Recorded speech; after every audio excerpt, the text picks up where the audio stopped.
안녕하세요. 곱슬리 루비입니다. 대부분의 주얼리들은 유행이 있죠. 잠시 인기를 누리다가 잊혀지기도 하는데 지속적으로 인기를 누리는 주얼리가 있어요.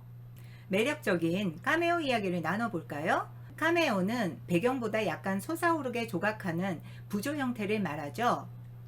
카메오는 두 가지 이상의 색층을 가진 보석의 밝은 부분에 상을 조각하는 것인데, 명암에 따라 입체감이 나타나는 유럽의 대표적인 조각 제품입니다. 다양한 재질이 하는데 오닉스, 칼세도니, 아게이트, 스톤 카메오가 있고, 연체동물, 조개 폐 등에 하는 쉘 카메오가 있어요.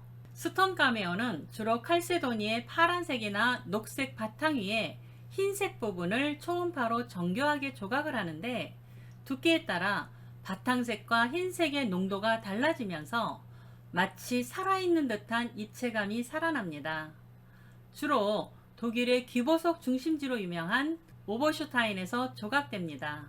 모던하고 신비스러운 느낌이 듭니다. 조각은 아름다운 얼굴이 조각한 것이 많은데 닮고 싶은 로망을 표현한 것이겠죠. 섬세하게 아름다운 느낌을 잘 표현한 조각이에요. 좋은 작품입니다. 루비님은 핑크 콩크쉘과 오팔을 이용하여 색 대비를 한 것이 인상적입니다. 푸른색의 신비스러움과 로맨틱한 여인의 이미지는 핑크색이 잘 어울린다고 생각했어요. 주황색 오팔로 두 가지 색의 조화를 이루게 했어요. 이것은 같은 색 계열로 라피스 라줄라이와 명도가 다른 내추럴 사파이어로 디자인하였는데요. 잎을 빈 공간으로 표현한 것이 포인트입니다. 그 외 동물, 과일이나 꽃 등 이야기를 담은 모티브 조각도 있어요. 같은 이미지를 조각한 카메오라도 각각 조금씩 다른 느낌이 나므로 조각이 정교하고 아름다운 감성이 느껴지는 것을 고르는 게 좋습니다. 카메오 디자인은 바탕 이미지에서 영감을 얻어서 디자인을 하게 되죠.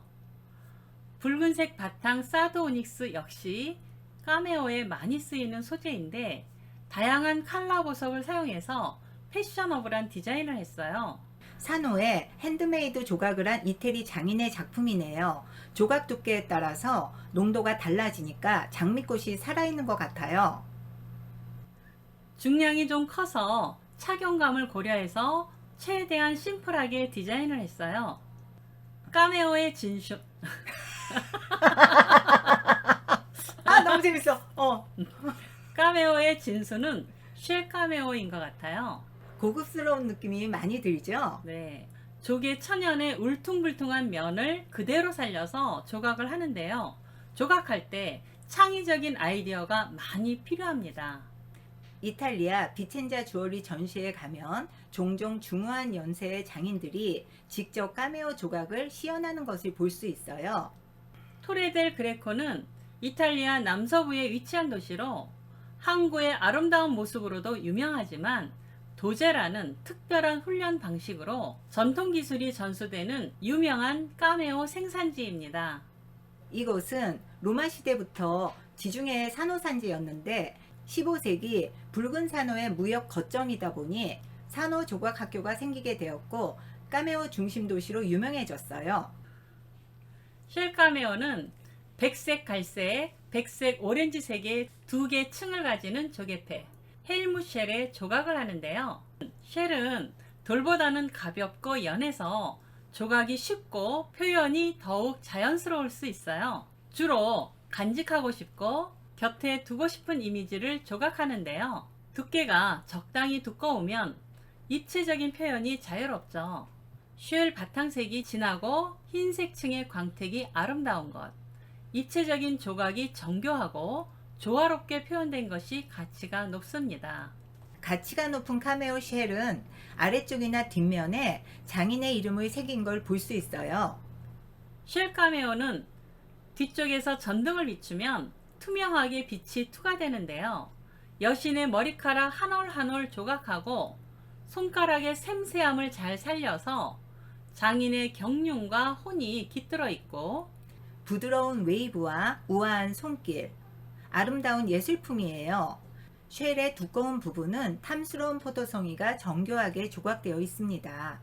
조개패의 굴곡과 두께에 따라 이미지를 잘 살린 작품이죠. 이 쉘 카메오는 타원형이 아닌 내추럴한 쉐입이군요. 컬러 사파이어를 이용해서 화려하게 표현해 봤습니다. 로맨틱하네요.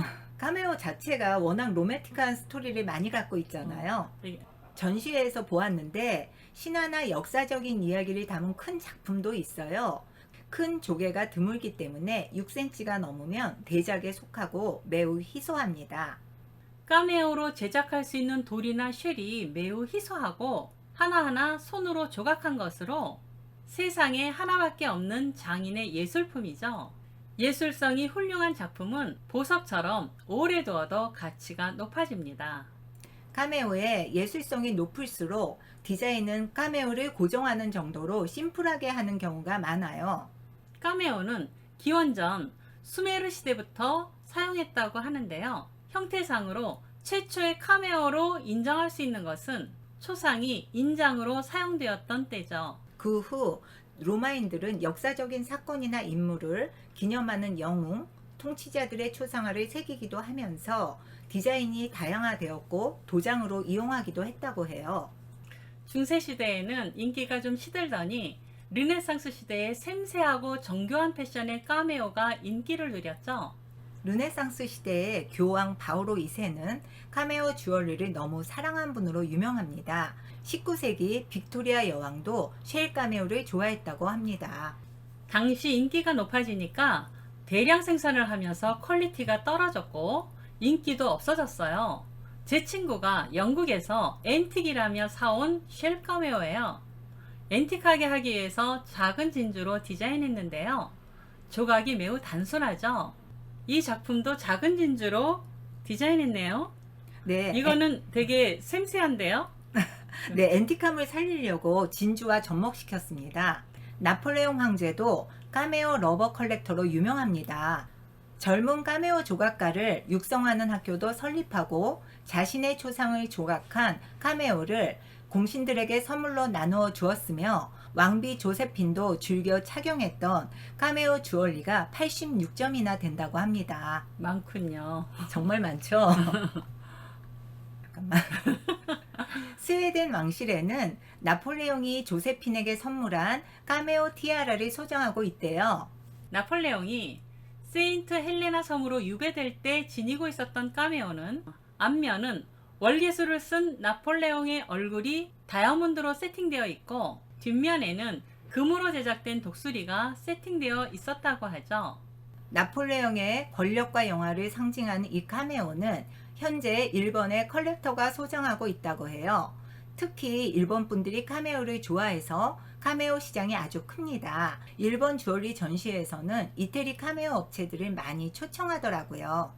카메오 주얼리가 우리에게는 빈티지 개념으로 인식되고 있지만 꾸준히 현대화를 하고 있고 마니아들에게 다시 인기를 끌고 있는데요.